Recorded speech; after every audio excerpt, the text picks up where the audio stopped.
Ignition sequence starts. 6, 5, 4, 3, 2, 1, 0. Liftoff. We have a liftoff.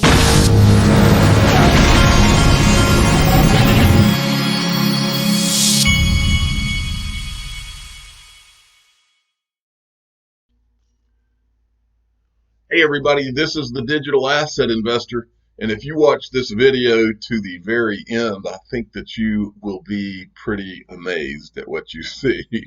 Every once in a while when I do a video, I'll find a piece of information and then that leads me to here and that leads me to there, and before I know it, I've got a kind of an aha moment, and I think I've got one at the end of this video that I'm going to show you. There's no doubt that I do. First, I want to start off with Crypto Coley. This is Catherine Coley.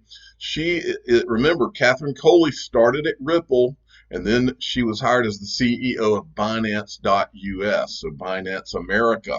And I was congratulating her in this tweet from yesterday. She was on CNBC Power Lunch and did a great job. And I'm going to tell you more about that. First, I wanted to tell you what a disaster CNBC still is when they talk about digital assets. These guys it's like a clown show. I said, hey, CNBC, it's not XRP. It's XRP, not Ripple, and it's not Bitcoin Coinbase. Bitcoin is a digital asset. Coinbase is a digital asset exchange. Oh, by the way, XRP is and has always been the one, hashtag zero doubt.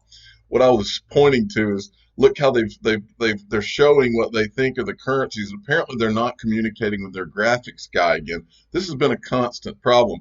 They haven't told them that it's not Ripple, it's XRP, and now they're calling Bitcoin's Coinbase. So I was like, wow.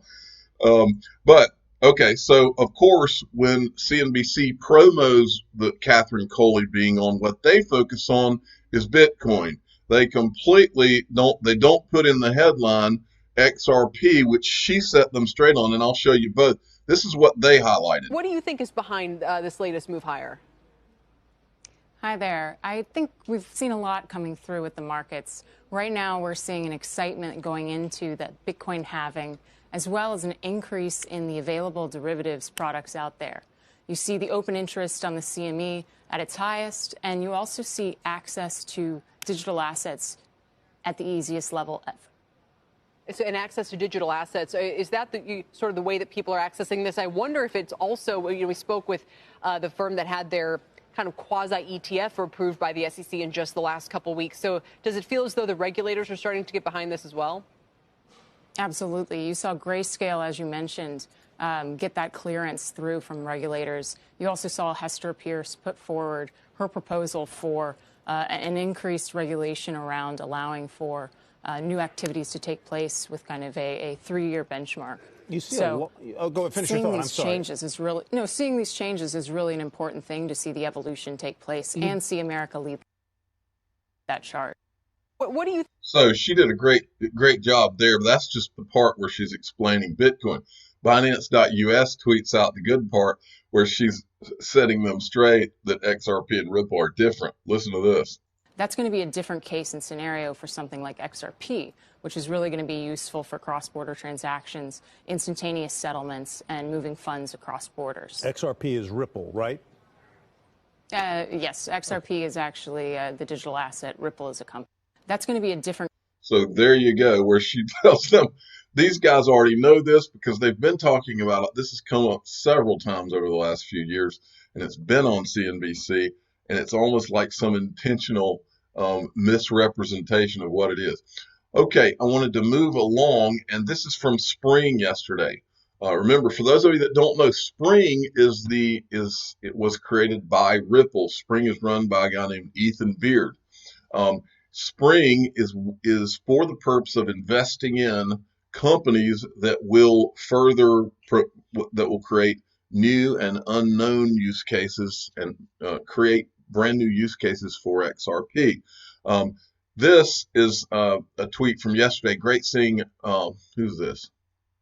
Brett Seiler of Forte. Okay, so he must be Forte's CEO. He doesn't say there. But anyway, he must run Forte. present on automated market making and token bonding curves for games to a technical audience at Stanford Blockchain Conference.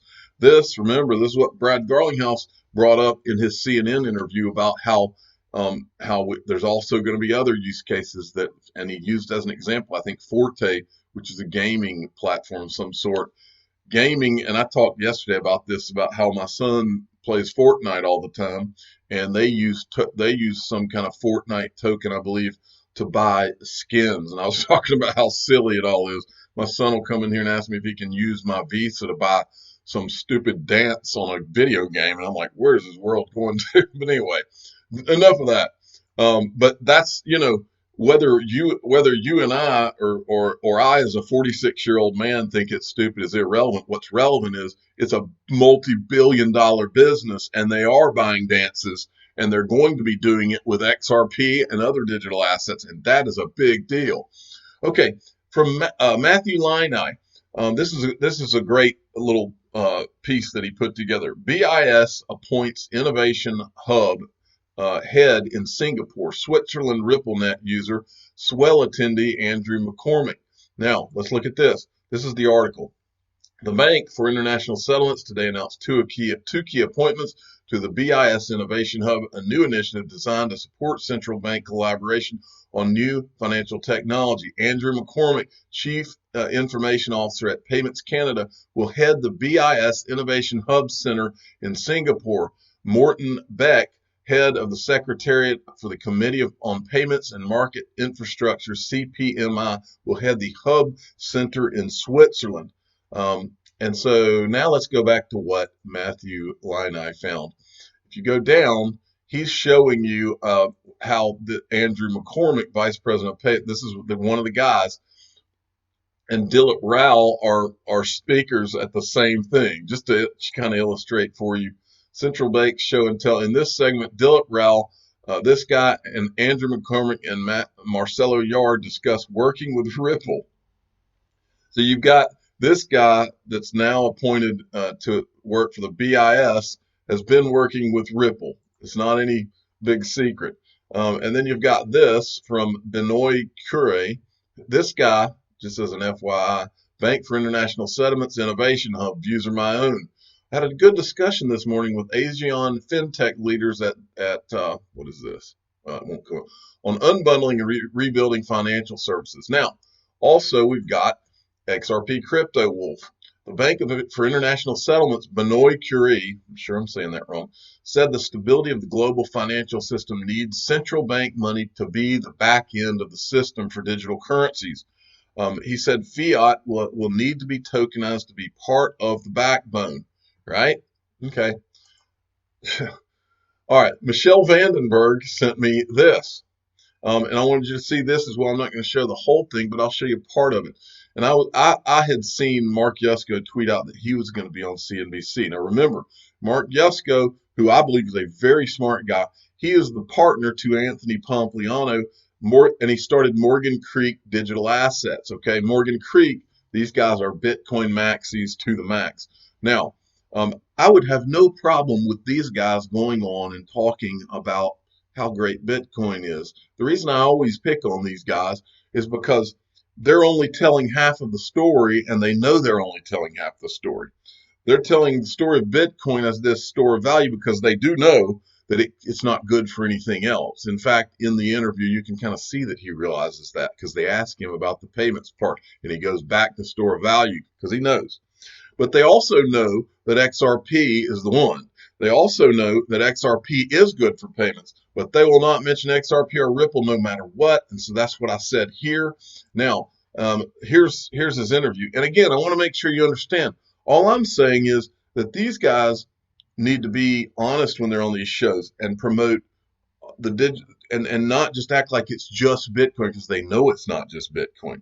If they did that, then I wouldn't have a problem with it. The only reason I keep bringing it up is because they're acting like it's just Bitcoin, and it's not just Bitcoin.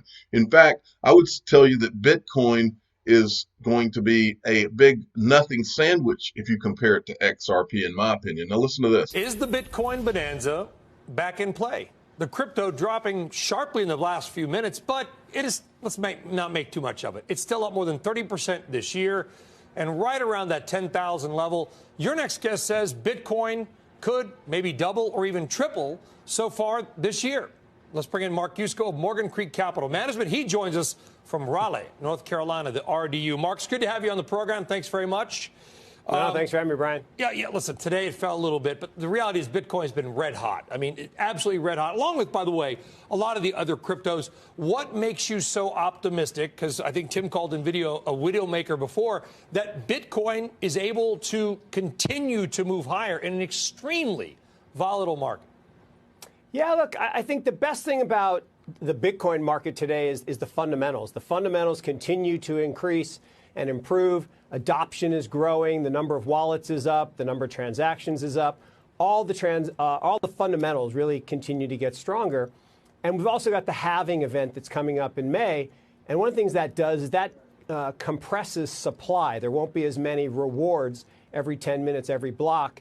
And so that'll put some decrease pressure on the sales from the miners, and prices usually adjust around those events. So we see a lot of upward momentum through the mid-half of this year, and into the second half, you'll probably get to see a lot of the chasing that we saw back in 17, just like we're seeing the chasing in the stock market today. Any idea why it's down 5% right now? I couldn't tell you what happens minute by minute or even day to day. I just look at it over long periods of time. Like the last time I was on with the traders here, it was 8,000, and they said, "What should I do?" I said, "Buy it." And then a year ago, I was on with Melissa, and it was around 3,200, 3,300, and she said, "Oh, isn't it going to continue to go down?" I said, "No, you should buy it." So if it's down 5% today, you should buy it now, buy it tomorrow, buy it every day. Stack your sats. Build that portfolio, and then deposit some at one of our portfolio companies. I think was on with you guys a while ago, BlockFi, and get paid 8% interest on that Bitcoin. It's a good thing. Mark, real quick, it's Guy, and thanks for coming on. Rates going lower across the globe, is that bullish for Bitcoin or crypto in general? Is there any correlation whatsoever in your studies? Oh, massively bullish. And look, Guy, I quoted you. I'm going to keep quoting you about in the world of rogue central bankers, Bitcoin is king. Look, interest rates around the world are all going to zero. All of them. U.S. rates are going to zero. Chinese rates are going to zero. They're all going to zero. And it's all because of demographics and deflation and too much debt. And in a world where your only choice, right, you can't pay back the debt, you can't default on the debt, so you got to inflate it away by devaluing your currency. The central bankers are going to print. That is massively bullish for Bitcoin. And Bitcoin is your opportunity to opt out of the fiat fiasco that's going on right now.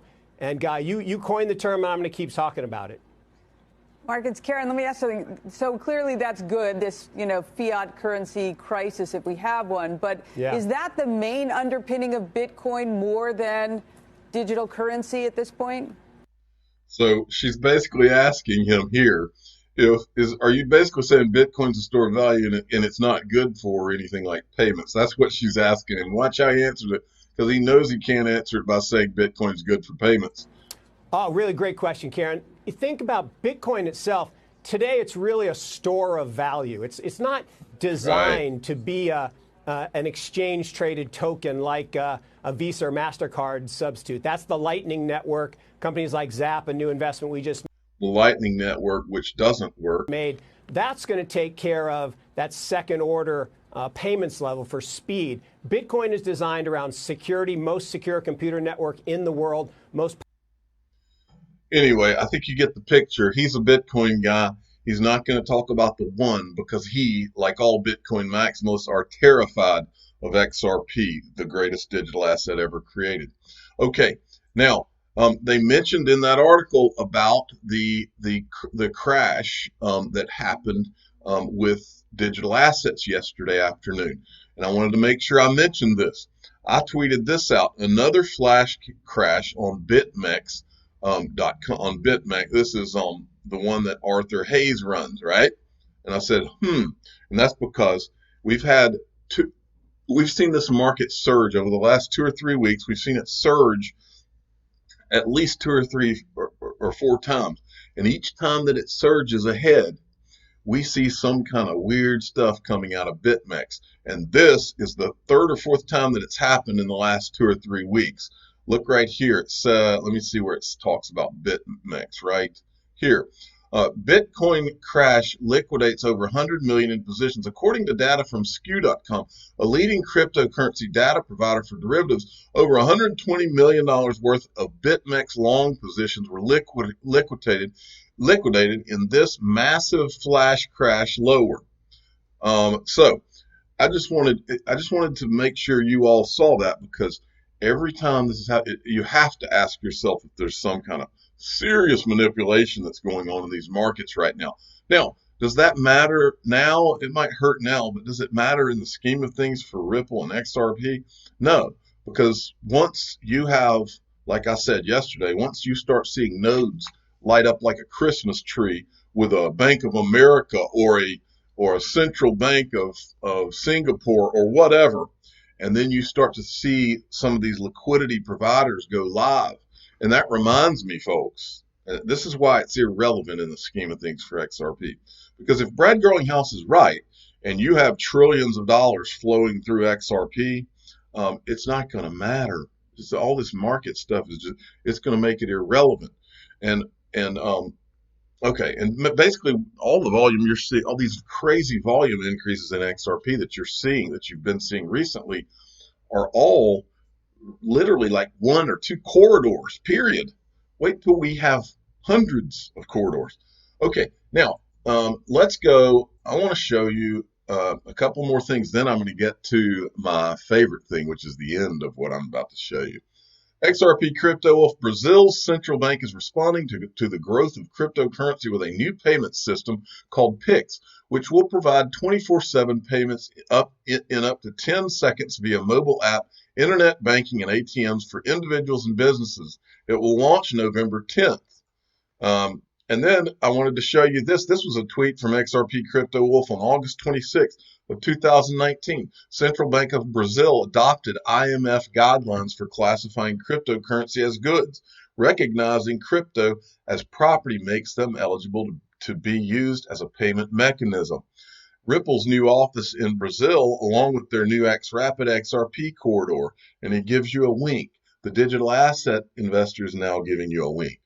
Okay, now listen up, folks. Listen up and listen up close. I want you to watch this as I present this to you, because for those of you, especially that are new, that think, oh, this is cool. We'll go look at. We can see this coin market cap thing, and we can go open a Coinbase account. We can buy Bitcoin and these new digital asset things. We can buy some XRP. For those of you that have just discovered it, and that's your thinking, yes, you're right. This is cool. It's a brand new asset class. It's the first one since the creation of bonds in 1696, and for that reason, it is going to be a monster. But let me show you the bigger monster. Here we go. This is Judy Shelton. Okay, Judy Shelton. Let's see. It says she keeps saying the right things. She wants to join. Trump has nominated her to the Federal Reserve Board. Okay. Now, I believe, and after you see this, you'll think the same thing. There's a couple of things that I want you to get out of what I'm about to show you. One of them is that, like I tweeted yesterday, this cake is baked. This cake has been baked for a long time. Okay. Now, I want you to get that of it. I also want you to understand that, I guess the right way to say it is the quote I'm going to show you at the end of this. The world is a stage. I'm going to show you that all of these people know each other. I've talked about this since I started this channel. When you see Goldman Sachs, the SEC, the Federal Reserve, all of these powerful people in these powerful places, those are revolving doors. The White House, all of these people know each other.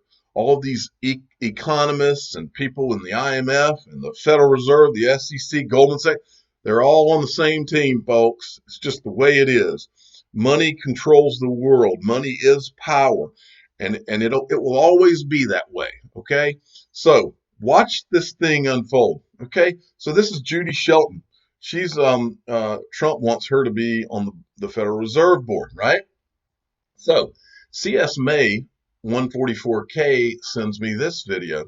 All right, I'm going to do a refresh here, and let me come down here. Okay, this is Judy Shelton from Real XRP. Boy, did I already say we are living in extremely interesting times? Ha ha, indeed. All right, listen close, folks, because I'm going to pause this and then I'm going to come back to it later. In closing, let me note Jack Kemp's observation at that 1983 conference. 1983 conference. Now remember, just the other day, the Federal Reserve Chairman, Jerome Powell, told us that the U.S. has been working on digital currencies for 2 decades. I had never heard that until then. Keep listening. He pointed out that any new system of formally maintained exchange rates among the world's currencies would need to choose a common reference point, an anchor. It could be a national currency like the U.S. dollar. It could be a commodity like gold, or it could be a supranational invention like the IMF special drawing right, the SDR. Let me go back just a little bit. Let you hear that again. National invention like the IMF a special little drawing further like back. the U.S. dollar.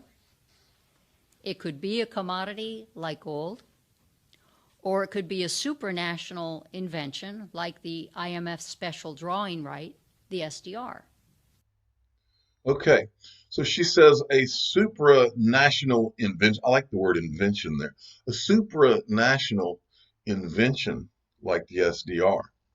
Okay, when I heard that in this video, I decided I'd go and Google supranational currency, just for giggles, okay? So I started scrolling down the page, and what pops out at me is something that I've seen before, but I forgot about. XRP, a supranational currency according to World Bank. I clicked on that, and it leads you to this tweet. This tweet is Goldman Sachs, which Goldman, I don't think that's a coincidence either, probably. Out of the woodwork momentarily for one tweet. 50 billion of Ripple's escrowed XRP, IMF World Bank, XRP Global Standard for Value Exchange via IOV, XRP Global Reserve Currency displacing the US petrodollar, XRP equals supranational currency. This is from pubdocs.worldbank.org. Digital fiat currency and its impact on financial inclusion. Global Symposium on Innovative Financial Inclusion from 2016. Digital fiat currency. Digital fiat currency is central bank issued. Fiat currency ledger. So yeah, okay. Digital fiat currency is not cryptocurrency, Bitcoin. Private digital currency, Bitcoin or settle coin. Supranational currency, Ripple XRP, virtual currency. Now, the World Bank has classified, what you're seeing here is the World Bank has classified XRP as a supranational currency, okay? Now, there's a couple of things I want you to get here. Is first that the World Bank has that you got Judy Shelton, who's the Federal Reserve nominee, board nominee, who's talking about supranational currencies with regard to the SDR IMF. World Bank's talking about it. You got from the very outset. And let me show you this. Now, and the other thing before I leave this, I want you to understand is that there's nothing new under the sun, folks, and that all of these people are all on the same team. World Bank, IMF, United States government, SEC, Federal Reserve, Goldman Sachs. It's all one big, huge club to control the money. And by the way, not control the money, control all the money. Okay. Now, so World Bank says XRP is a supranational currency. Well, from the very outset, and this is for a lot of those of you that are new to all this, what do the letters XRP stand for? This is on Quora. We've shown this before on this, but it's always good to revisit, and it's always great to see. What do the letters XRP stand for, or why does Ripple Labs call it XRP? David Schwartz answered this. 3-letter currency codes are formed by appending a single character to the 2-letter country code of the issuing country. Since the United States country code is US, US dollars have the currency code USD. Some non-countries still have country codes. The EU has the country code EU. So the currency code for euros is EUR. Of course, XRP is not issued by any country because it's a supranational currency. For assets not issued by a country, the first letter must be X.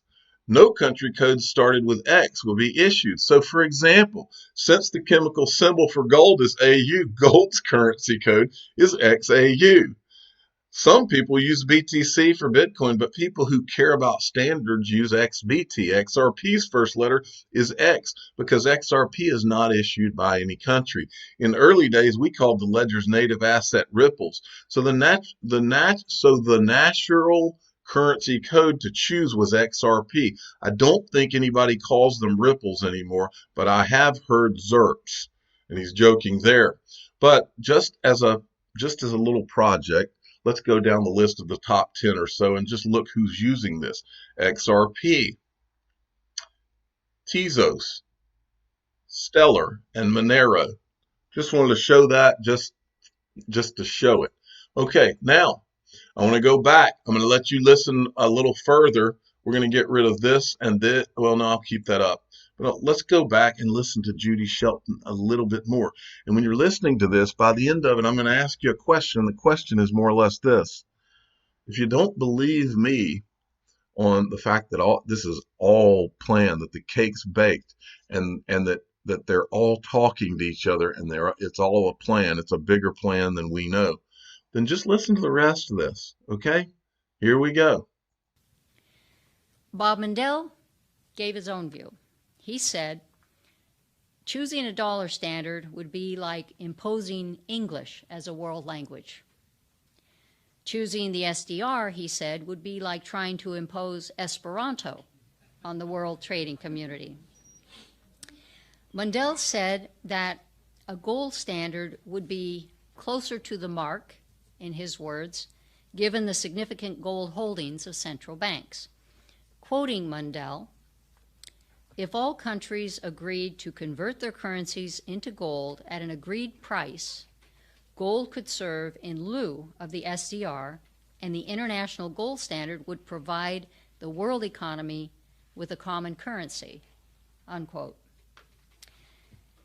Let me just say that I believe U.S. leadership can and should play a strong role in helping to build a new, stable international monetary system to serve an open global marketplace dedicated to free trade and genuine competition. And if the next Bretton Woods conference takes place at Mar-A-Lago, great. Let's hope it's not too far in the future. Thank you. I want to play this part for you one more time so you listen up. Dedicated to free trade and genuine competition. And if the next Bretton Woods conference takes place at Mar-A-Lago, great. Okay. If the next Bretton Woods takes place at Mar-A-Lago, which I think is Trump's thing that he owns, is one of his nice hotel down in Florida, maybe. What she just said may just sound like just some comment that she made to you, but it's not. You know how I know it's not? Because the other day I was playing for you. Let me refresh this. I was playing for you this video. I was playing for you this video the other day. This is Jim Rickards, and I was telling you how this guy's an economist. I actually showed you his resume. And I talked to you about how this guy knows what's going on. He talks to the Tim Geithners, who Timothy Geithner literally was I think he was he the Secretary of Treasury during the financial crisis? Anyway, he's one of the major figures from during the financial crisis. This guy talks about how he's talked to Timothy Geithner behind the scenes. He's talked to the former head of the IMF behind the scenes. He knows exactly what's going on. Now I'm going to show you how all these people know each other. It all ties together. Remember what Judy Shelton just said. She said that she would be happy if the new Bretton Woods was at Mar-a-Lago, and she just kind of laughed like that was just something she came up with off the top of her head. But see, she did not. Listen to this. Fourth book actually looks through the next panic instead of warning about. Wait a minute. I got to go back. All they do, they keep moving the problem upstairs. I think it's I right said, here. well, then how will you solve the problem? And he told me, and I put that in the book in chapter 6. I'll leave it to the readers, but it's a very interesting answer. I don't agree with the answer. There was more to the dialogue. Geithner said it, and I put it in chapter 6 of my book, which that's the chapter on the global monetary reset.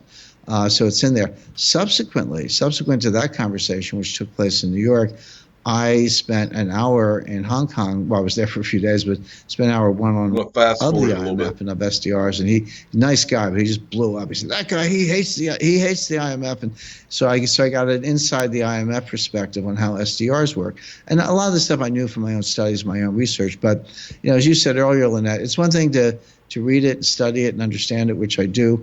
It's another thing to talk to Geithner. I spoke one-on-one with Ben Bernanke in Korea. I spoke one-on-one with the head of the IMF in Hong Kong. By the way, Ben Bernanke, who was also there during the financial crisis, who also spoke at Ripple's Swell conference a couple of years ago. So all these insights you get from speaking to the actual leaders, the actual policy leaders, they're invaluable. You don't get that on TV or newspapers or websites or whatever. And I put all that in the book in chapter 6. The title of that chapter, by the way, is the Mar-A-Lago Accord. I mean, what better place for a new Bretton Woods? If you think of it, President Trump as a convener could call the heads of the major economies of the world together, get together Mar-a-Lago, and do something like Bretton Woods. I think that should happen. I don't think it will happen. That would be. Okay, so there you go. They already know. They all are talking to each other. That's the plan. Mar-a-Lago is to be the new Bretton Woods, and that will be in the title of this video. Now, just so you know, just so you can see it for yourself, after I watched this video, I went and bought his book, and there you have it, the Mar-a-Lago Accord. Now, let me make this a little bit more weird for you, because who does he reference? This is the start of the Mar-a-Lago Accord part of his book. If you go to the very next page, watch this. Who does he quote? Judy Shelton, the case for a new international monetary system, collaboration or chaos. So, if you've ever wondered if there's always been a plan, I want to finish with this quote by William Shakespeare. All the world's a stage, and all the men and women merely players. They have their exits and their entrances, and one man in his time plays many parts, his acts being 7 ages. I'm the digital asset investor. I'm not an investment advisor. This is for entertainment purposes only. Please subscribe and hit the like button and tell your friends and family that there could very well be a new Bretton Woods in Mar-a-Lago, and the world is a stage. Thank you for listening.